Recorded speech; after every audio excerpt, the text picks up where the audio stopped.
안녕하셨습니까? 예, 오늘 많이 바쁘셨죠? 우리 교인들은 장례식장에도 갔다 오시고 또 오늘 저녁까지 오시느라고 수고 많으셨습니다. 제가 이렇게 둘러뵈니까 우리 교인이 아니신 분이 혹시 계신가요? 저기 우리 성도님들 맞고요. 예, 우리 교회는 교문이 교회든지 저기 다른 교회든지 우리 교인 맞습니다. 예? 신앙 혹시 안 하시는 분들은 아무도 안 계시죠? 다 우리 교인이시죠? 누가 계시면 우리 선생님 정 선생님도 우리 교인 맞으세요? 그렇죠? 우리 교회 나오신 지가 지금 1년이 넘으셨으니까 우리 교인 맞으시죠? 아직 침례는 안 받으셨지만 조카분 그러시군요. 우리 교회를 안 다니셨습니까? 예, 감사합니다. 오늘 제가 말씀을 두 분을 위해서 준비를 했군요. 물론 우리 교인들도 오늘 함께 말씀을 통해서 큰 은혜를 함께 나누게 되길 바랍니다. 자, 우리 총제목 한번 읽어볼까요? 시작.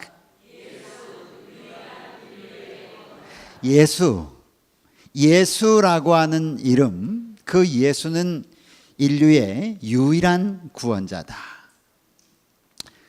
다른 길 외에는 없다는 것입니다. 이 세상에 있는 문제를 해결할 수 있는 유일한 길은 예수 외에는 없다.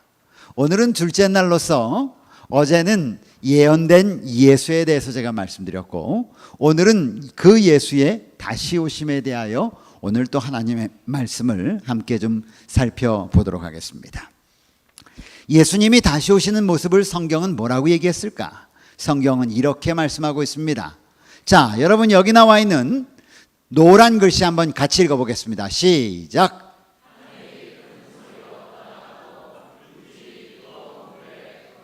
예, 됐습니다. 주의 날이 오는 모습을 성경은 말하기를 하늘이 큰 소리로 떠나가고 물질이, 이 땅에 있는 모든 물질이 뜨거운 불에 풀어지다라는 말은 녹아지다 이 말입니다.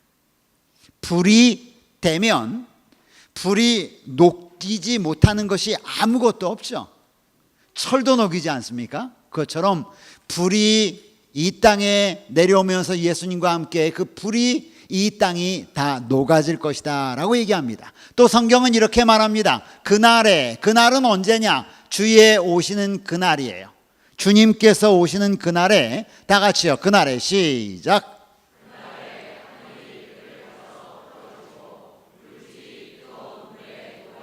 하늘뿐 아니라 이 땅에 있는 것도 예수님이 오시는 그날 다 녹아지게 될 것이다. 멜트된다. 멜팅.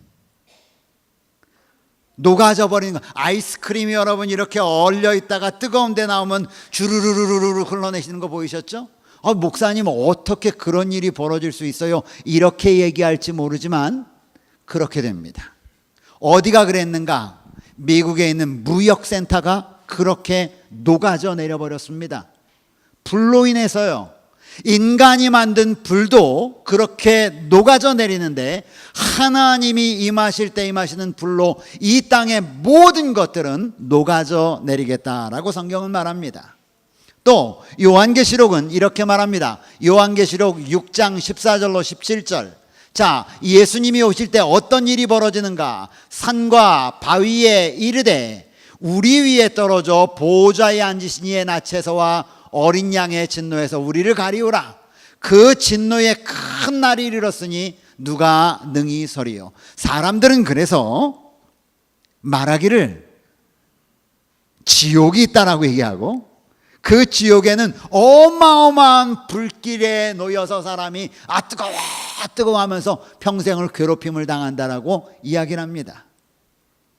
그런데 오늘 성경은 이 예수님이 오실 때 그런 일들이 일어날 것이다 라고 말씀하셨습니다. 제가 어제 성경의 큰 그림에 대하여 여러분들에게 보여드렸습니다. 성경은 한마디로 말하면 약속입니다. 무엇이라고요? 예, 성경에서 약속을 찾으면 여러분들은 다 찾으시는 거예요. 그래서 성경을, 그 많은 66권의 성경책을 꼭꼭 짜가지고 우리 장로님 한약 짜듯이 꼭꼭 짜가지고 엑기스만 쭉 빼놓으면 그것이 뭐냐면 결국 약속이라고 하는 단어로 우리에게 다가옵니다. 성경에는 두 가지 약속이 있다고 그랬죠. 하나는 오래된 약속, 그 약속을 뭐라고 불러요?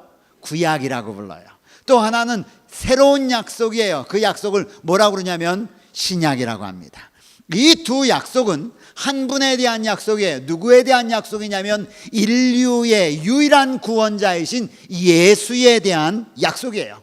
그런데 구약은 무엇에 대한 약속인가? 너희가 죄 가운데 빠져 있는 너희들을 죄로부터 구원하기 위하여 아들, 하나님의 아들 예수를 보내주겠다. 곧 예수를, 너희를 구원을 위하여 예수 그리스도를 보내주시겠다고는 초림의 약속입니다. 무슨 약속이라고요? 초림의 약속이에요.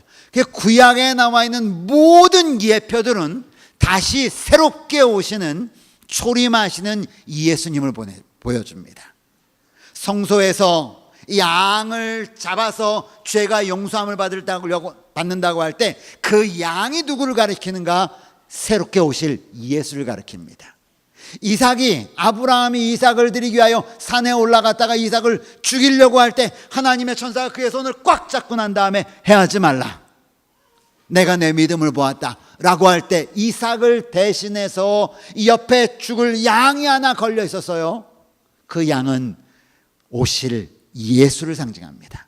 그래서 첫 약속은, 구약은 너희를 다른 것 아니에요, 죄로부터 구원하기 위하여 예수를 보내주시겠다. 이것이 구약의 약속입니다.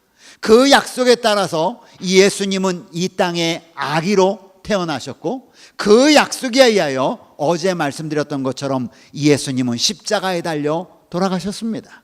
그리고 말하기를 누구든지, 따라하세요, 누구든지 저를 믿는 자마다 멸망치 않고 영생을 얻게 하려 하심이라. 죄로부터 구원하는데 다른 것 하나도 없다는 거예요. 그 보내신 자 예수를 믿는 자는 구원을 주시겠다라고 말씀하십니다. 그러므로 저는 예수 그리스도를 믿는 사람입니다. 이렇게 보내주신 하나님의 아들 예수를 믿는 사람입니다. 그런데 믿는 사람은 하나님이 구원해 주신다고 이야기합니다. 저는 그 사실을 믿습니다. 그래서 예수 그리스도의 보혈로 제가 구원받음을 저는 믿습니다. 그러면 여러분, 구원받은 사람은 달라야 될 거 아니에요. 제가 찻길을 건너도, 차가 와서 쾅 들이받아도 구원받았으니 하나님의 천사가 그 순간 번쩍 들어서 차 쏙 지나가게 하고 다시 내려놓든지 이렇게 해야 될까? 그게 구원 아니에요? 네?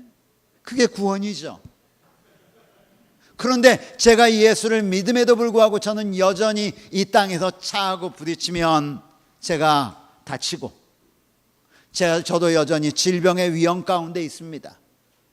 죄로부터 하나님은 저를 구원해 주시겠다고 약속하셨습니다. 저는 그 약속을 믿은 것입니다. 그러나 저는 그 약속을 받았음에도 불구하고 여전히 어디에 지금 남아있냐면 죄의 세상 가운데 남아있습니다. 그래서 우리 주님께서 또 다른 하나의 약속을 우리에게 해주시는데 그 약속이 신약인데, 신약의 내용은 뭐냐? 다른 건 아니에요. 너희가 죄로부터 구원받았다면 염려하지 마. 너희가 아파도 염려하지 마. 너희가 다쳐도 염려하지 마. 너희가 이 세상에서 아무리 억울한 일을 당해도 염려하지 마. 이유가 무엇인가? 곧 너희를 어디로부터? 죄악 세상으로부터 너희를 구원해 주기 위하여, 약속이라고 그랬잖아요. 구원해 주기 위하여 예수를 보내주마. 아멘. 그 약속이 무슨 약속이냐면 재림의 약속입니다. 그래서 죄악 세상으로부터 너희를 구출해내서 이제는 하나님의 나라에서 영원토록 죄와 상관없이 너희를 살게 하겠다. 여러분, 이게 성경의 이야기예요. 우리가 믿는 하나님은 이 하나님을 믿는 것이고, 우리가 가지고 있는 소망은 바로 이 소망을 가지고 살아가는 것임을 기억하시길 간절히 바랍니다. 그래서 성경은 우리에게 이렇게 말합니다. 다 같이요. 이것들을 시작.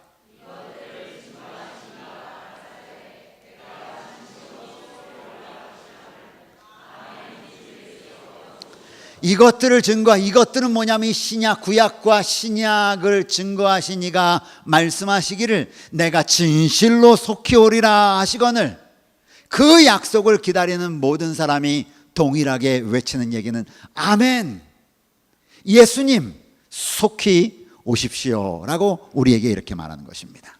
그러면 여러분, 재림에 대한 예수님이 다시 오겠다는 약속은 성경에 뭐라고 어떻게 표현되어 있을까요? 성경에는 예수님이 다시 오신다는 약속을 여러 사람이 번갈아가면서 말합니다. 첫 번째는 예수님 자신이 스스로 말씀하십니다. 요한복음 14장 1절로 3절에 우리가 잘 아는 것처럼 너희는 마음에 근심하지 말라. 하나님을 믿으니 또 나를 믿으라. 내 아버지 집에 거할 것이 많도다. 그렇지 않으면 너희에게 일렀으리라. 내가 처소를 준비하러 가노니 가서 너희를 위하여 처소를 준비하면 내가 다시 와서, 성경은 예수님이 직접 제자들에게 말씀하시기를 내가 다시 올 건데 하늘에 너희를 위한 처소를 준비가 되면 내가 너희를 데리러 이 땅에 오겠다라고 예수님 말씀하십니다. 예수님은 마태복음 24장 44절에 이렇게 말씀하십니다. 이러므로 다 같이 읽겠습니다. 시작.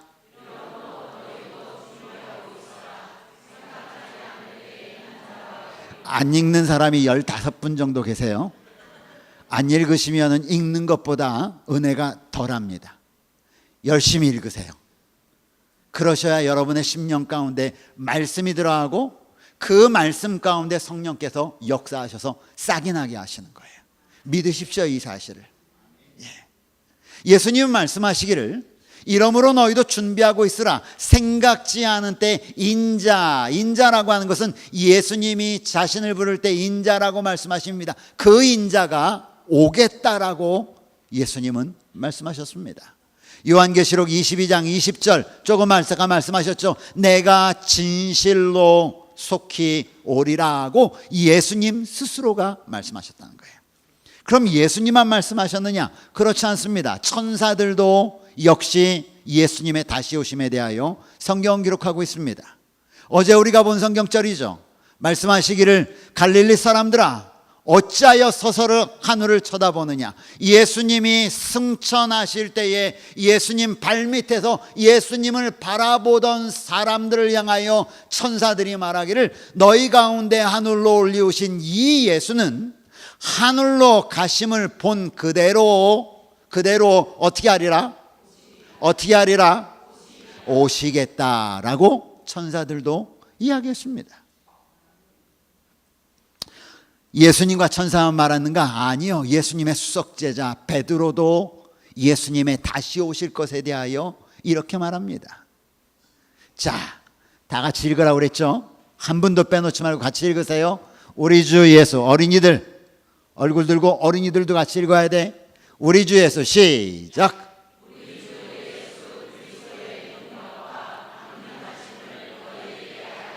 오케이. 우리 주 예수 그리스도의 능력과 강림은 내려오시는 거예요. 재림하심에 대한 이 이야기는 이렇게 한 것은 너희에게 알게 한 것은 교모히 만든 이야기를 따른 것이 아니요. 이야기가 아니라는 것이에요. 그렇죠? 뭐라고 얘기했어요? 우리는 그의 크신 위엄을 친히 어떻게 했다? 나는 예수님을, 베드로는 말하길 나는 예수님을 직접 만져봤어. 십자가에 달려 돌아가신 예수님도 보았고 3일 만에 부활하신 예수님도 보았고 그리고 우리와 함께 40일을 같이 다진 예수님도 보았고 40일 후에 예수님이 하늘로 승천하심을 모습도 나는 본 자야 라고 이야기하는 것입니다. 만들어진 이야기가 아니다라는 것이에요. 베드로뿐이 아닙니다. 사도 바울도 증언합니다.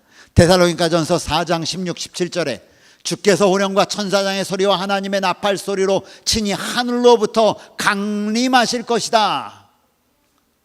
사도 바울도 말합니다. 여러분, 마지막까지 살아남았던 요한도 이렇게 말합니다. 볼지어다 그가 구름을 타고 분명히 오실 것이다 라고 말합니다. 그러므로 예수님이 승천하시면서 너희들 염려하지 마, 내가 곧 올게,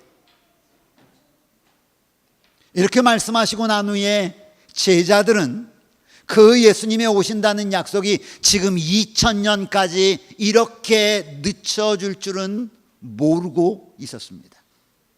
그들은 생각하기를 예수님이 가셔서 금방 오신다고 했으니까 금방 오시리라고 그들은 생각을 했습니다. 그들은 죽는 날까지 무엇을 간직하고 살았냐면 예수님이 분명히 오신다고 하셨어라고 하는 이 약속을 간직하고 살았다는 것입니다. 그러면 여러분, 예수님이 오신다고 하셨는데 예수님 오심의 시기와 징조에 대해서는 성경은 뭐라고 얘기했을까요? 성경은 우리에게 이렇게 말합니다. 그런즉 깨어 있으라. 너희는 그 날과 그 시간을 알 수 있다 없다? 알 수 없다. 예수님은 그 날짜와 시간을 비밀리에 감춰 두셨습니다. 왜 그러셨을까? 진짜 하나님을 섬기며 살아가는 사람을 알고 싶은 것입니다. 예수님은 또 이렇게 말합니다. 그러므로 그 날과 그 시간을 알지 못하니까 그러므로 너희는 깨어 있으라. 어느 날에 너희 주님께서 임할는지 너희가 알지 못하기 때문이다. 여러분, 이렇게 얘기하실 때에 제자들이 궁금해서 예수님 언제입니까? 그래도 언제죠? 우리한테 좀 얘기해 주시면 안 될까? 다른 사람은 몰라도 그래도 우리는 예수님 옆에 좀 쫓아다녔는데 우리한테 좀 얘기해 주시면 안 되겠습니까? 여러분, 그렇게 하고 싶지 않겠어요? 그렇죠? 그렇잖아요. 그때 예수님이 그의 제자들에게 이렇게 말합니다. 예수께서 감람산 위에 앉으셨을 때의 제자들이 종용이 와서 쪼로로록 쫓아와서 이르되 우리에게 알려주십시오. 어느 때에 이런 일이 있겠습니까? 이 마태복음 24장은 예수님이 다시 온다고 하셨던 그 약속을 말씀하신 때예요. 그랬더니 예수님이, 여러분 잘 보세요. 어떤 때에 이런 일이 있겠습니까? 라고 얘기할 때 예수님이 특별하게 두 가지를 한 사건으로 놓고 말씀하시는 모습을 봅니다. 뭐라고 그랬냐면, 여보시오, 주의 임하심과 세상 끝, 두 사건이에요. 예수님과 제자들은 뭐라고 생각하냐면 예수님이 이 땅에 오시는 것과 세상 끝은 같이 일어나는 일이다라고 그들은 생각하고 있었습니다. 예수님도 거기에 대하여 반대하지 않으십니다. 예수님이 이 땅에 오시는 그 순간이 우리가 영원할 것 같은 우리 지구의 끝이라고 하는 사실을 성경은 말합니다. 그런데 그렇게 말하면서 제자들이 머리를 조금 써가지고 예수님 시간 얘기해 주지 않아도 되는데 예수님 오실 때쯤 되면 무슨 일이 있을지 징조만 알려주십시오. 어떤 징조가 있습니까? 라고 물었어요. 그때 예수님께서 그래 내가 징조는 알려주마 하고 알려주신 징조입니다. 우리 함께 좀 읽어볼까요? 민족이 민족을 시작.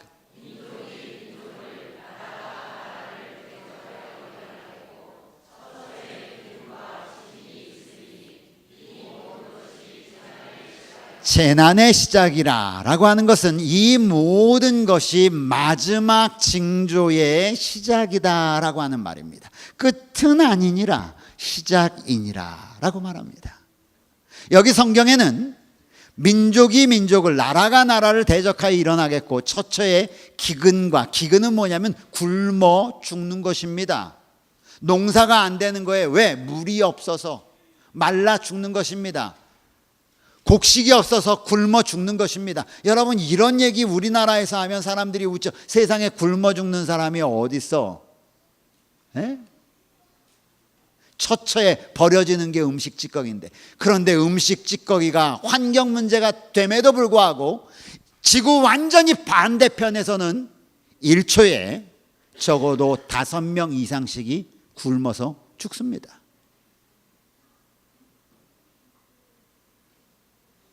지금 5초 지났는데 25명이 굶어 죽은 것입니다. 어쨌든 예수님께서 이렇게 말씀하시고 난 다음에 이 일에 대하여 이렇게 말합니다. 사람들이 처처에 큰 지진과 기근과 온역, 질병이에요. 사람들이 알아내지 못하는 질병이 있겠고 또 무서운 일과 하늘로서 큰 징조들이 있으랴. 사람들이 세상에 임할 일을 생각하고 무서워함으로 기절하리니 이는 하늘의 권능들이 흔들리겠다. 자연재해가 있을 것을 말하고 처처에 지진과 기근과 에이즈, 질병들이 있을 것을 성경은 말합니다. 이것들이 재난의 시작이라고 하는 것입니다. 이것들이 마지막 때가 되면 이런 일이 시작될 것이라고 말합니다. 이런 일들 때문에 사람들이 기절하겠다라고 성경은 말합니다. 그런데 이러한 지진은 이제 오늘날 지진의 안전지대라고 했던 대한민국도 흔들기 시작했습니다. 여러분, 지금도 저 한쪽 지진이 빈번하게 일어나고 있는 한 지역을 가보면요, 어떤 일이 벌어지고 하냐면 바닷속에서 지진이 일어납니다. 그런데 어떻게 지진이 일어나냐? 바다가 밤에 보면 환합니다. 무슨 일인지 아세요? 밑에서 땅이 갈라져 가지고 마그마가 계속 올라오는 것입니다. 이 지구가 그렇게 움직여 가고 있는 모습을 우리는 과학자들을 통하여, 우리는 TV의 뉴스를 통하여 얼마든지 발견해낼 수 있는 것입니다. 여기 보십시오. 국제연합 산하, 국제연합 식량농업기구에 따르면 8억 명이 기아에 시달리고 있으며 전 세계 인구의 10분의 1, 약 10분의 2 정도가 기아에 시달리고 있으며, 그 다음에 여기요, 매일 2만 5천 명 이상의 사람이 기아로, 굶주림으로 사망하고 있다. 1초에 몇 명이요? 5명 꼴의 어린아이가 기아로 굶어서 죽어가고 있다. 여러분, 하나님이 우리에게 주신, 이렇게 우리는 배가 음식이 없어서 못 먹어요, 살찔까 봐 못 먹어요. 기억하셔야 돼요, 여러분. 하나님께서 우리가 지금 얼마나 편안하고 안전한 상태에서 하나님을 섬기고 살아가는지 여러분, 우리 모두 감사하시길 바랍니다. 예, 감사하셔야 돼요. 그러나 예수님의 오심의 징조에 이런 일이 있겠다고 그랬어요. 또 민족이 민족을, 나라가 나라를 대적하여 일어나겠다라고 얘기합니다. 요즘 이 얘기하면 조금 그래도 실감이 옵니까? 조금 와요. 여러분, 세계 유명한 잡지 뉴스위크지에 전쟁 100년을 거슬러 올라가 가지고 100년 동안 전쟁이, 어떤 전쟁이 있었고 얼마나 많은 사람들이 죽었는지를 한번 살펴보았습니다. 최고 유명한 전쟁이 세계제 1차 세계대전입니다. 어처구니 없이 시작된 전쟁의 끝은 비참했다. 이 전쟁으로 인하여 사망자가 3,200만 명이 죽었습니다. 이 이후에 제2차 세계대전, 그 2차 세계대전에서는 4,700만 명이, 대한민국 국민이 송두리째 없어져 버린 것입니다. 여러분, 요즘 이런 전쟁의 위험은 이제 남의 얘기가 되지 않았어요. 누구 얘기가 됐느냐? 나만 너희들 까불지 마. 끄떡했다간 내가 버튼만 누르면 너희 불바다로 만들어서 삽시간에 끝내버릴 거야. 얘기합니까? 여지껏 이 전쟁 얘기하면 우리나라와는 관계없는 얘기처럼 많은 사람들이 생각을 했어요. 그러나 이런 일들이 우리 가운데 다가오고 있다고 하는 것이죠. 성경은 우리에게 이렇게 말합니다. 다 같이 읽겠습니다. 그때에 시작.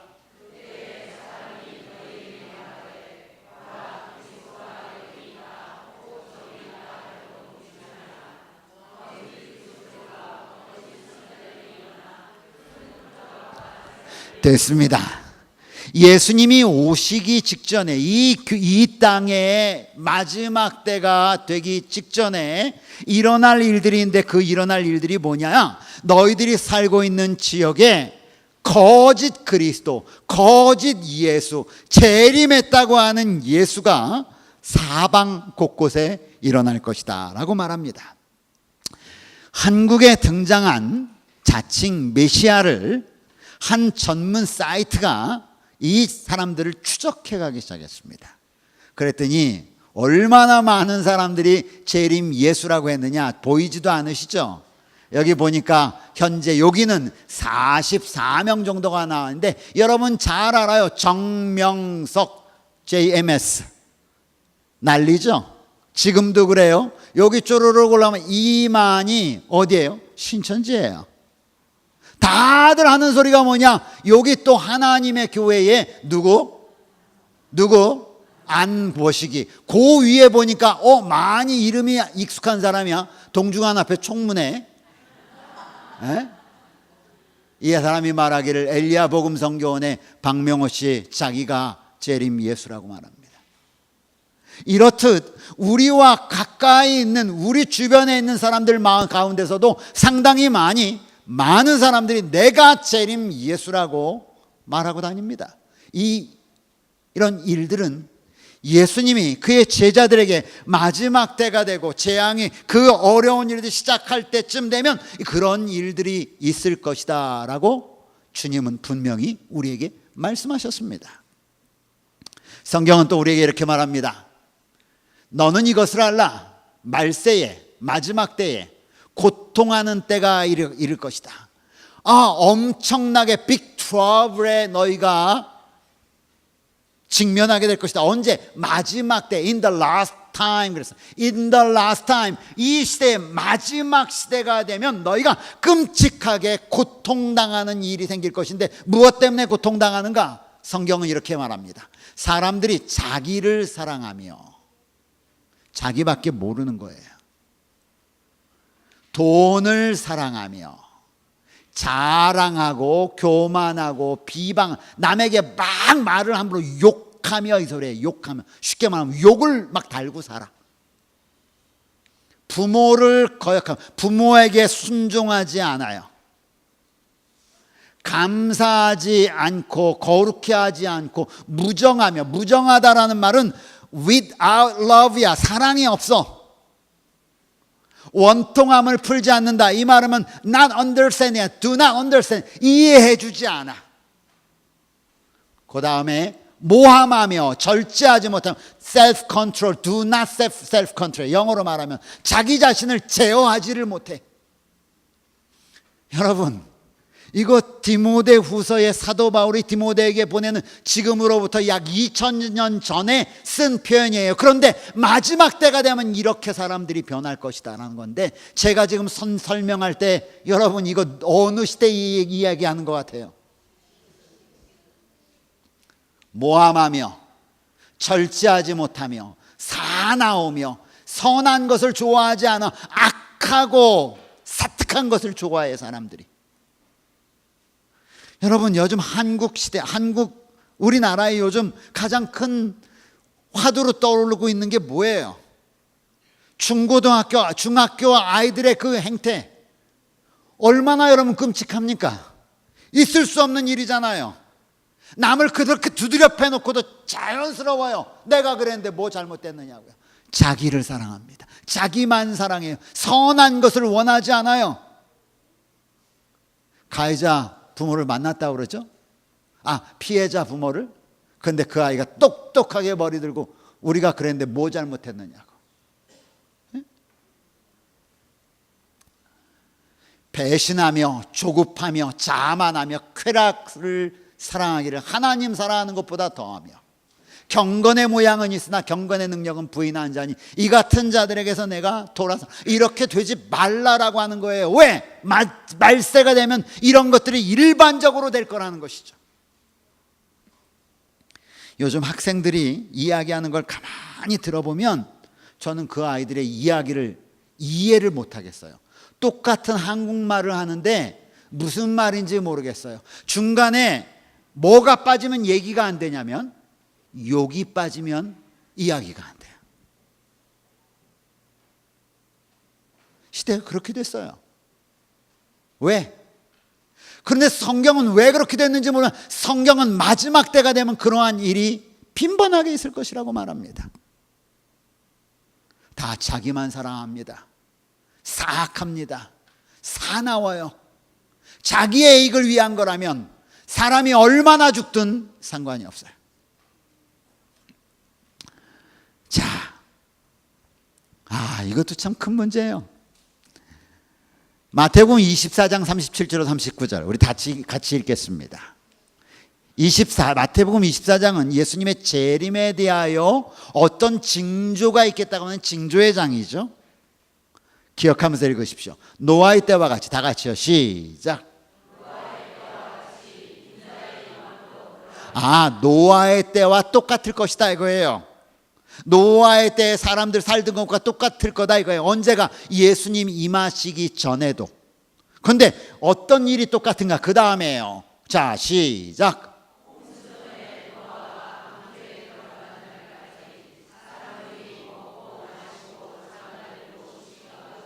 됐어요.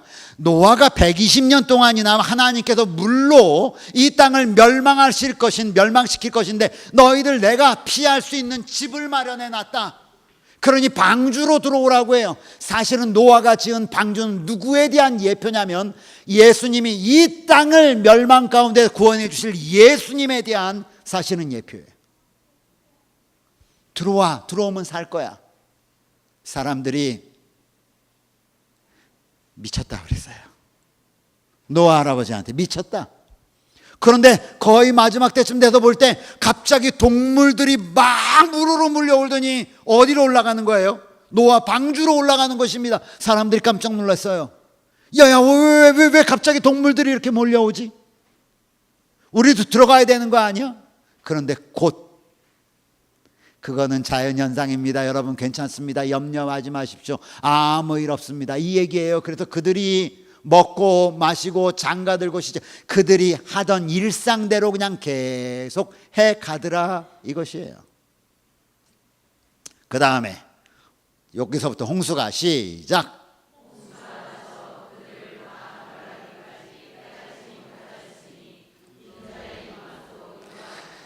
안타까운 것은 그들이 비가 와가지고 그들의 목이 이만큼 잠겨서 숨이 꼴깍꼴깍 넘어갈 때가 돼서야 어디를 두드렸냐면 방주의 문을 두드렸다는 것이에요. 방주문은 무엇했는데 이미 닫혔는데. 그런데 예수님의 임함도 똑같을 것이다.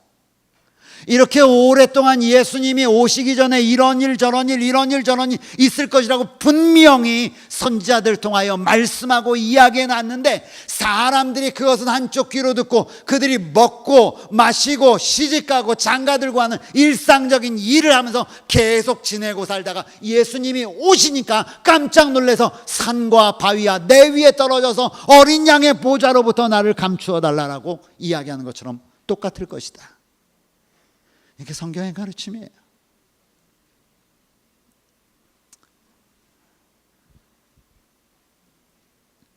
근데 여러분, 이 노아의 때에 일어난 끔찍한 일들을, 이 말세에 일어날 끔찍한 일들을 성경은 하나의 특별한 사건을 우리에게 언급하는데 바로 이것입니다. 이를 인하여 하나님께서 저희를 부끄러운 욕심에 내어 버려주시니 곧 저희 여인들도, 여자들에 대한 얘기죠. 순리대로 여자가 정상적이라면 순리대로 쓸 것을 바꾸어 영리로 쓰며 여자가 정상적으로 자라서 정상적으로 살면 하나님께서는 정상적인 여인에게 정상적인 가정을 꾸려서 그 가정을 통하여 후세를 낳고 후세를 통하여 하나님의 사랑을 전하도록 만든 것이 순리라고 하는 거예요. 그런데 여기서 말하는 것은 여인들이 순리대로, 이 말은 뭐냐면 요 뒤에 나와요. 영리로 쓰며 이와 같이 남자들도 순리대로 여인 쓰기를 버리고. 그러니까 순리는 여인이 남자와 결혼하고 남자가 여자와 결혼하는데 그런 것들을 하지 않겠다라는 거예요.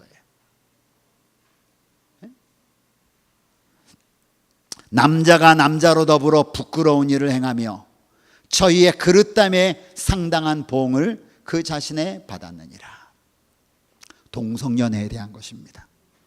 우리나라도 요번에 누구 아무개씨 그 임용하기 위하여 국회에서 하는데 이슈가 뭐였냐면 이거 아니었어요?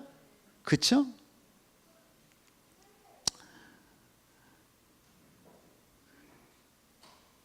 이제는 사회가 우리나라 얘기입니다. 뭐라고 써갔는지 한번 보십시오. 나는 동성연애하고 어디에 가는 게 좋겠다? 지옥에 기꺼이 가겠습니다. 여러분, 제가 얼마 전에 제 아내와 우리 민경이를 데리고 전주를 내려갔어요. 전주에 내려가서 외국에서는 제가 그런 모습을 자주 봤는데 우리나라에서 본 것은 최근이어서 너무 깜짝 놀랐습니다. 어느 식당에 들어가서 밥을 이렇게 먹고 있는데 제 아내하고 민경이가 앉고 제가 앉고 저는 사람들을 마주보고 앉았는데 제 뒤에 있는 아주 앳돼 보이는 우리 상경이처럼 아주 앳돼 보이고 아주 이쁜 여학생 2명이 앉아서 아주 친하게 뭐 어깨동무하고 그러면서 놀러 왔어요. 그래서 아이 참 애들 보기 좋다 그랬더니 갑자기 서로를 보더니 입을 갖다가 쫙 맞추더니 꼭 하는 것이에요. 제가 갑자기 소름이 쫙 끼쳤어요. 이거 다른 나라 얘기 아니라 우리나라 얘기란 말이죠. 여긴 뭐냐면 이 남자 커플들이 서로 결혼하고 난 다음에 just married, 우리 지금 방금 결혼했어요, 붙이고 다니는 거예요. 여자 부부입니다. 우리나라에서 인터넷 오늘 여러분 가서 검색 한번 해보십시오. 대한민국의 동성 결혼. 누가 그 결혼에 찬성하고 아주 유명한 정치가예요. 그 사람이 말하길 대한민국이 빨리 동성 결혼이 열렸으면 좋겠다라고 호언장담하는 사람들이 있어요. 그런데 성경은 마지막 때에 그런 일이 있게 될 것이라고 이야기합니다. 2013년도에 미국의 동성결혼 설문조사를 실시했는데 여기 보니까 각 그 조사기관들에서 조사를 하고 나니까 전체 조사의 대부분이 찬성이 반대보다 더 많다라는 것이에요. 뭐에 대해서? 동성애 결혼에 대해서. 전 세계적으로 동성을 합법화한 나라들의 이름입니다. 미국은 들어있지 않지만 미국은 각 자치주별로 어떤 주에서는 찬성하고 어떤 주에서는 반대합니다. 그런데 여러분, 이러한 일이 분명히 있을 것이라고 얘기했어요. 여러분, 성경에 이러한 일들에 대하여 이렇게 얘기합니다. 창세기 19장은 뭐에 다 관련된 얘기냐면 천사가 아브라함의 조카 롯을 구하기 위하여 소돔으로 들어가던 이야기입니다. 그때 롯을 부르고 그에게 이르되 이 저녁에 이 천사가 둘이 밤에 성문으로 들어갔어요. 성문으로 들어갔는데 성문 입구에 누가 앉아있으면 조카 롯이 앉아있던 것입니다. 롯은 여지껏 하나님을 섬기는 사람이었어요. 그래서 들어오는 손님을 받아서 집에 모시고 가는 것이 하나님의 축복이라고 생각해서 오는 두 손님, 멋지게 생긴 남자 손님을 데리고 자기 집으로 빨리 데리고 들어갑니다. 그런데 그때 조금 있다가 성 안에 있는 모든 남자들이 다 롯의 집 앞으로 집결을 하는 거예요. 사람들이 다 스크럼을 짜고 모여듭니다. 그리고 한 얘기예요. 롯을 부르고 그에게 이르되 이 저녁에 너희 집에 온 사람이 도대체 누구냐?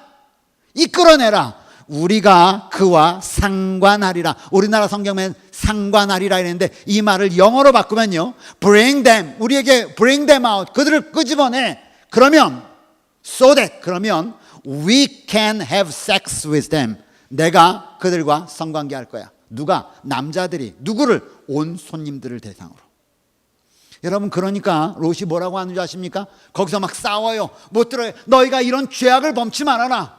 야야, 차라리 나에게 두 딸이 있는데, 이 두 딸, 남자를 알지 못하는 두 딸인데 이 두 딸을 내어줄 테니까 너희들 이 죄악을 범치 말아라. 그런데 그들이 만족해요? No. 우리 여자 필요 없어. 우리 남자가 필요해. 그리고 롯을 밀어제낍니다. 그리고 문을 부수고 들어가려고 해요. 그때 천사가 롯을 얼른 집어들이고 문을 닫고 그들의 눈을 어둡게 한 사건이 어디에 나와요? 창세기 19장에 나온 이야기예요. 끔찍하죠? 유다 1장 7절은 이렇게 말합니다. 소돔과 고모라가 그 이웃 도시들과 저희와 같은 모양으로 간음을 행하며 다른 색을 따라가다가 영원한 불의 형벌을 받음으로 거울이 되었느니라. 여러분, 지금 전 세계가 이상하게 가고 있어요. 잘못 가고 있습니다. 누가 시키지도 않았는데 다 한 방향으로 하나님으로부터 멀어져 가고 있어요. 그런데 예수님은 뭐라고 그러냐면 그런 일이 있을게 될 것이다 라고 분명히 말씀하셨어요. 함께 읽겠습니다. 시작.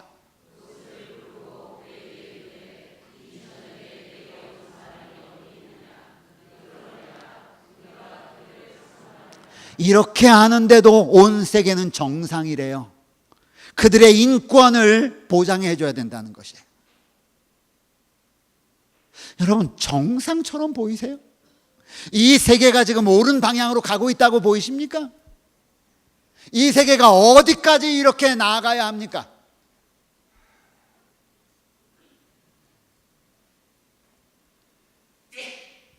그래서 영어 사전에 보면 소돔은 어딘지 아시죠? 소돔, 남해 안에 있던 옛 도시, 죄악 때문에 신에 의해서 이웃 고모라와 더불어 멸망되었다 함. 창세기에 나오는 이야기, 죄악 타락의 장소, 이렇게 했어요. 근데 그 바로 밑에 재밌는 단어가 나와요. 하나는 소돔이고 하나는 소도마이트예요. 소도마이트라고 하는 말은 소돔에서 일어난 일 때문에 생긴 단어인데 뭐라고 하느냐면 남색자, 또 수간자, 이상 성행위에 빠진 사람을 소도마이트라고 말합니다. 그만큼 성경에 나와 있는 일들이 이 땅에서 벌어지고 있는데 이것은 마지막 때에 곧 세상 끝, 곧 예수 그리스도의 재림과 연결되어 일어날 일들이라고 성경은 우리에게 이미 오래전부터 말씀을 하고 있다는 것입니다. 그 유다서에는 그런 일들 때문에 이들이 경고를 받고 거울이 되었다라고 말합니다. 그런데 예수님께서 이 말씀을 하시면서 제자들에게 특별히 당부합니다. 바로 이 말씀이에요. 무화과 나무의 비유를 배우라. 다 같이요. 시작.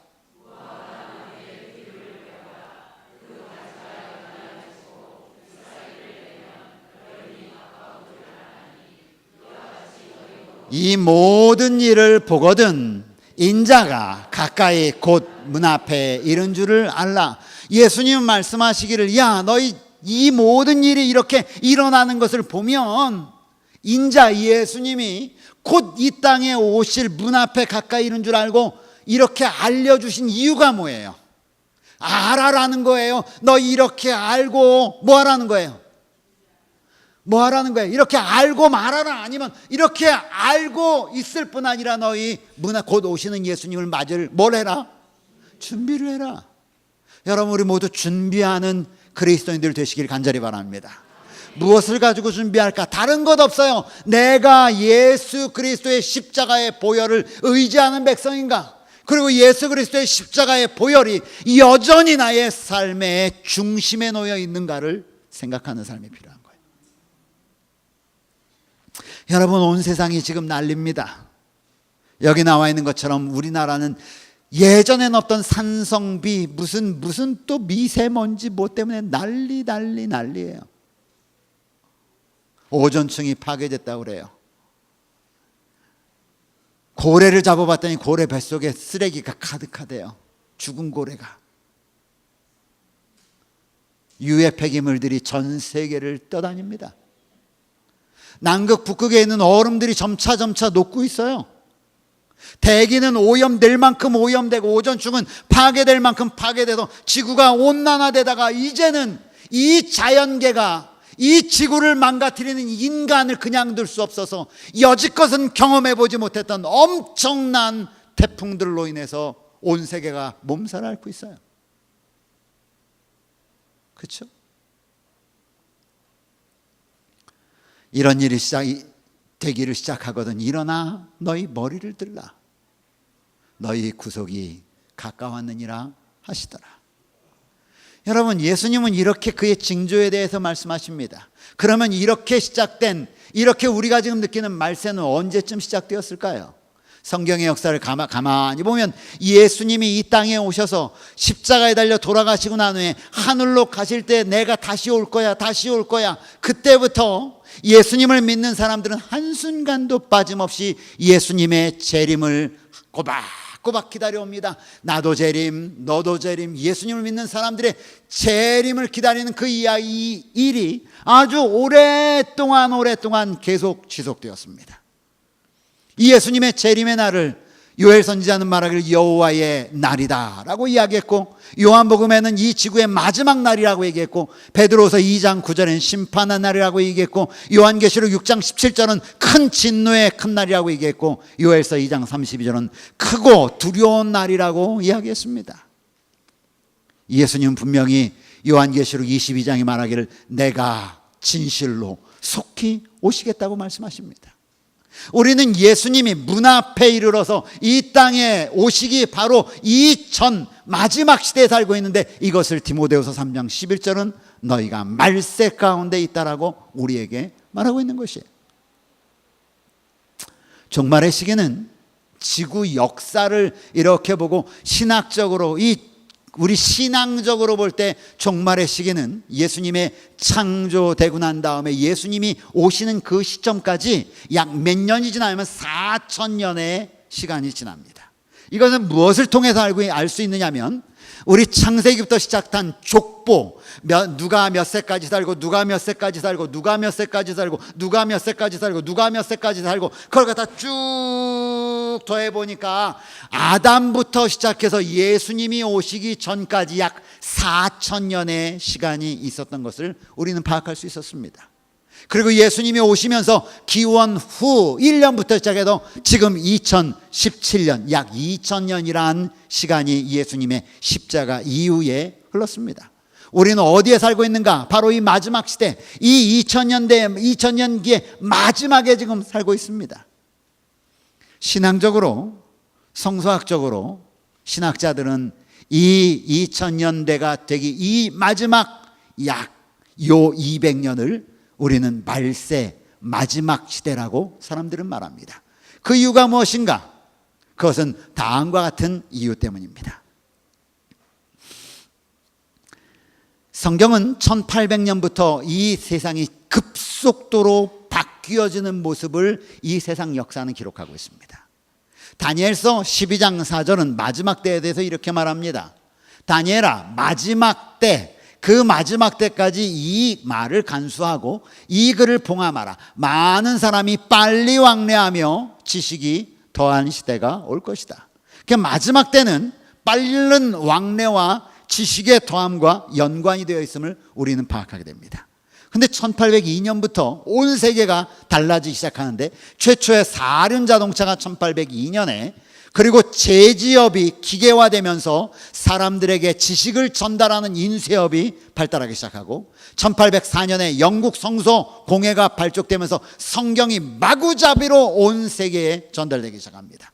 1907년에 최초의 증기기관선이 생겨납니다. 그전까지는 무엇을 가지고 다녔냐면 바람을 이용한, 돛대를 이용한 배를 가지고 다녔습니다. 그런데 증기기관을 만들어가면서 배의 속도가 빨라지기 시작한 것입니다. 1811년 운전기가 제작되면서 인쇄, 아주 빠른 인쇄가 시작되면서 사람들에게 알리는 일들이 빨라지기 시작했어요. 1822년에 최초의 기차가 탄생합니다. 1902년도에 라이트 형제에 의하여 최초의 비행기가 만들어집니다. 여러분, 이 모든 일이 언제 시작됐냐면 마지막 200년 사이를 두고 이런 일들이 차곡차곡 돼서 지금은요, 이제는 인쇄도 필요 없어요. 뭐 안 하면 되냐면 SNS 안 하면 온 세계가 다 알아요. 요즘은 감추는 게 없어요. 누구에게 부탁할 일도 없습니다. 조금 문제거리 될 것 같다 하면 SNS 그냥 올려버리면 끝납니다.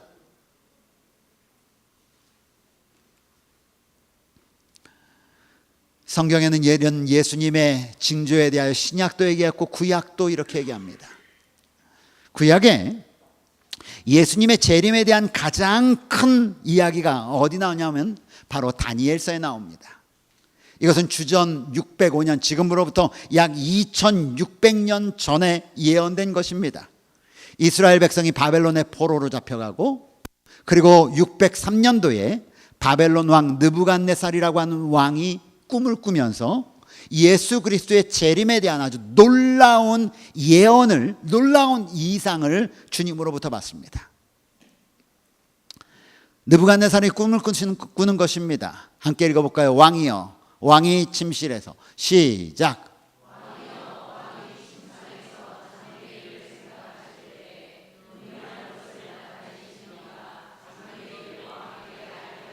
이 느부갓네살이라고 하는 왕이 정말 알고 싶었던 것은 미래에 무슨 일이 있을 것인가. 그 미래는 다른 사람에 대한 미래가 아니라 자기에 대한 미래였습니다.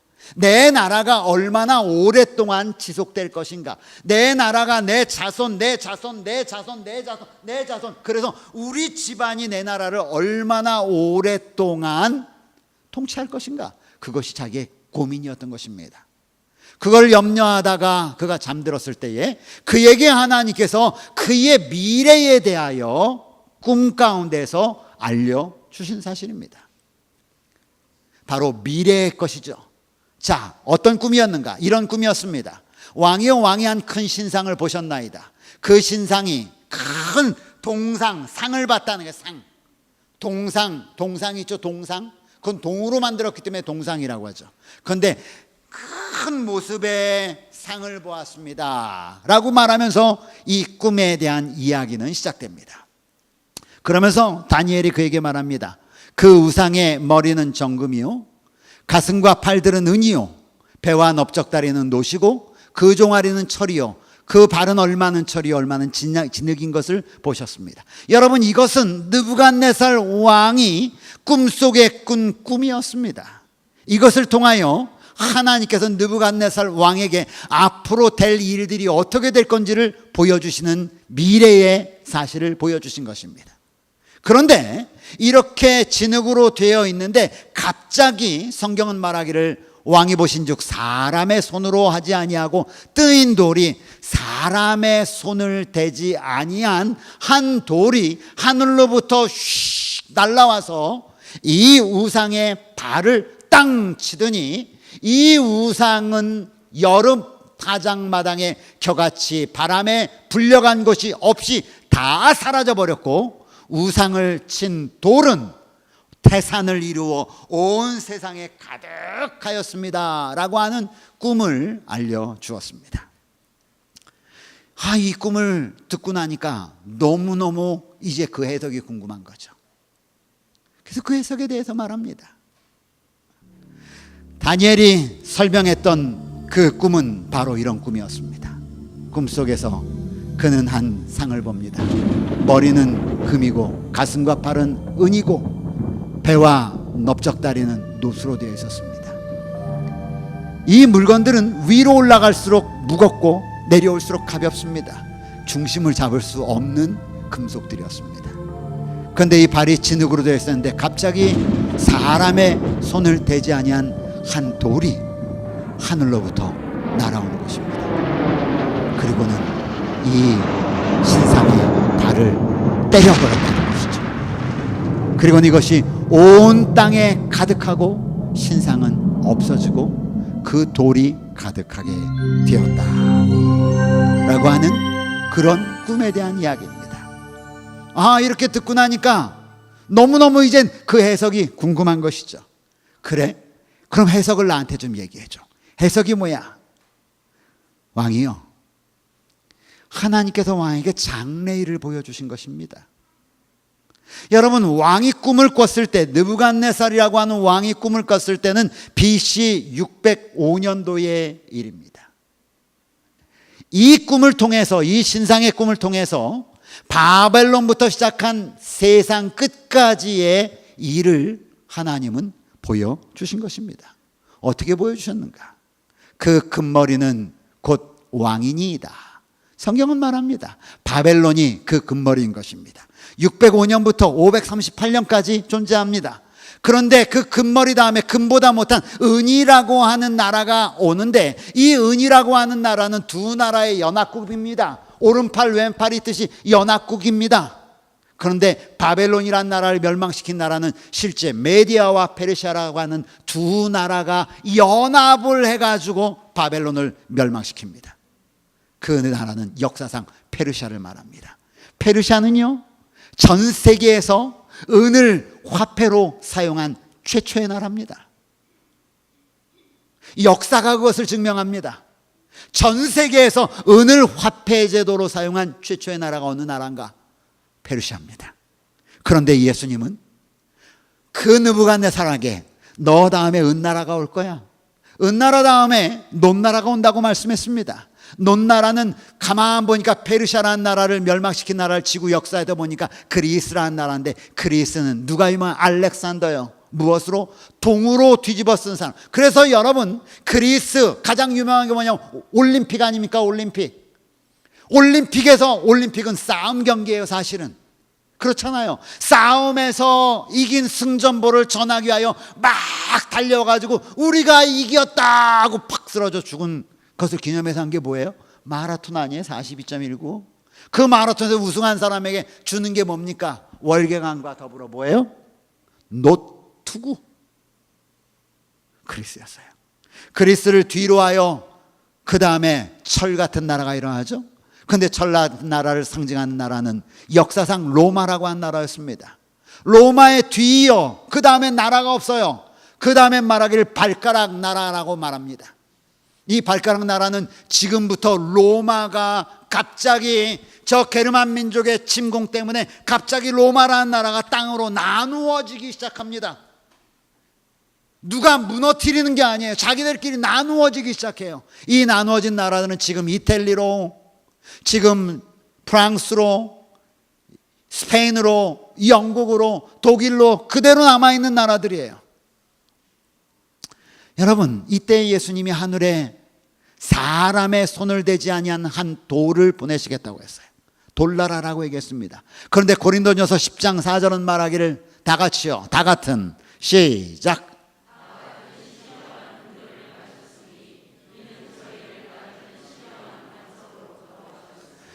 그 반석은 곧 누구라? 그리스도시라. 그 반석은 곧 그리스도시라.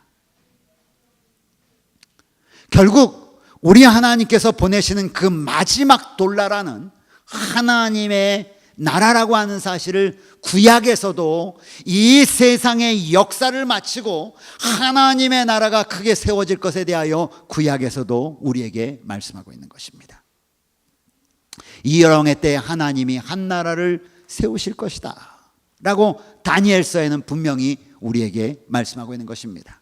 그러므로 우리가 살고 있는 이 지구상은 분명히 마지막 때가 있을 것이고 지구의 종말이 있을 것인데, 그 지구의 종말은 무엇과 연관이 되냐면 하나님의 사람의 손을 대지 아니한 돌나라가 임하는 것으로 이 지구의 역사는 종결될 것을 성경은 말하고 있습니다.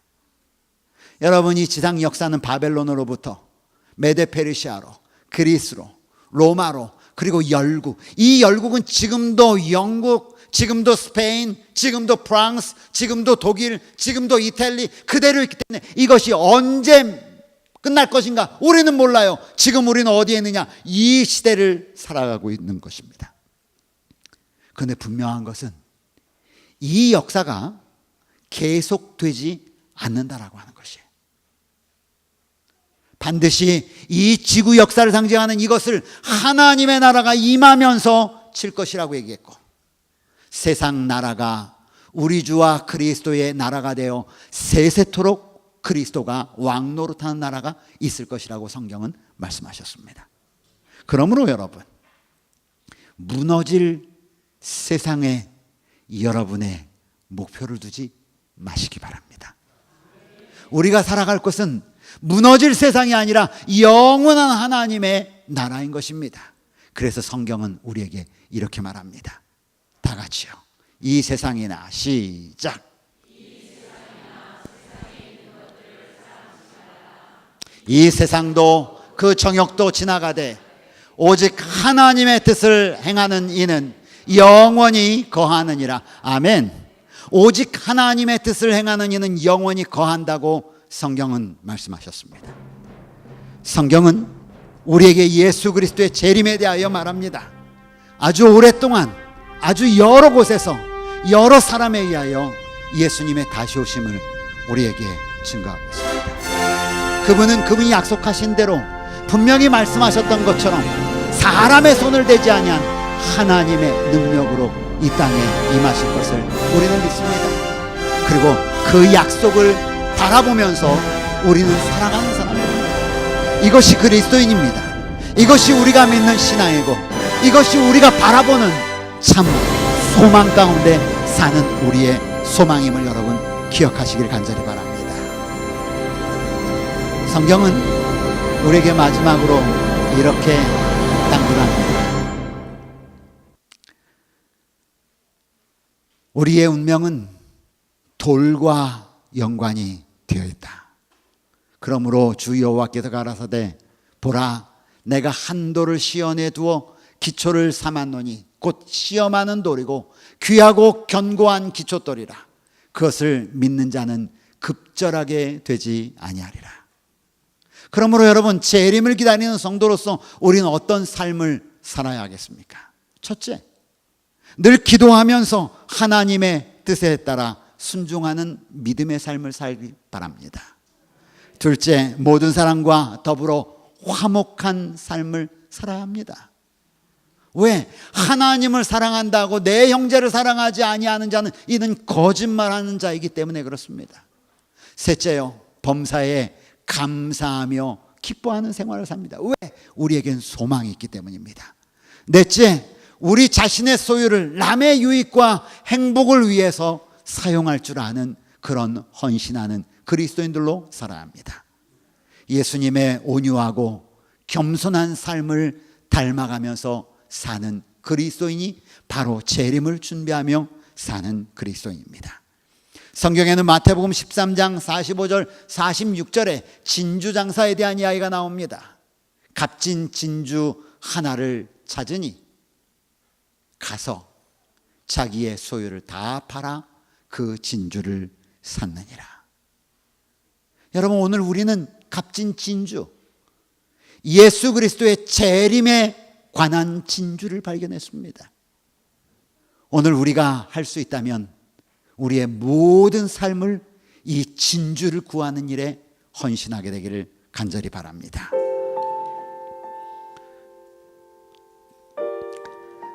오늘 예수님의 재림에 대한 소식을 들은 여러분에게 간곡한 부탁의 말씀을 드리려고 합니다.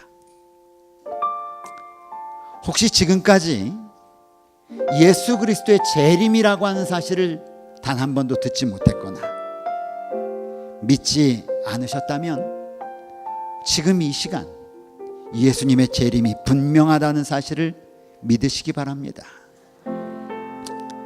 그분은 약속대로 반드시 오실 것이기 때문에 그렇습니다. 이미 예수님의 재림을 믿으신 분들, 그리고 오랫동안 그 예수님의 재림을 기다려 오신 분들도 있습니다.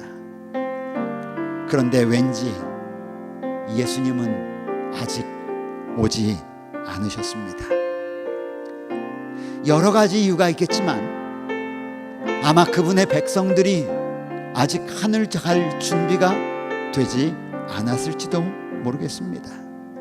아니요, 하늘 갈 준비가 안 된 것이 아니라 어쩌면 노아 시대처럼 하늘 갈 마음이 없이 살아가는지도 모르겠습니다. 그러나 주님의 나라를 위해 모든 것을 헌신하는 성도를 우리 주님은 찾으시고 주님은 그들을 데리러 오실 것입니다.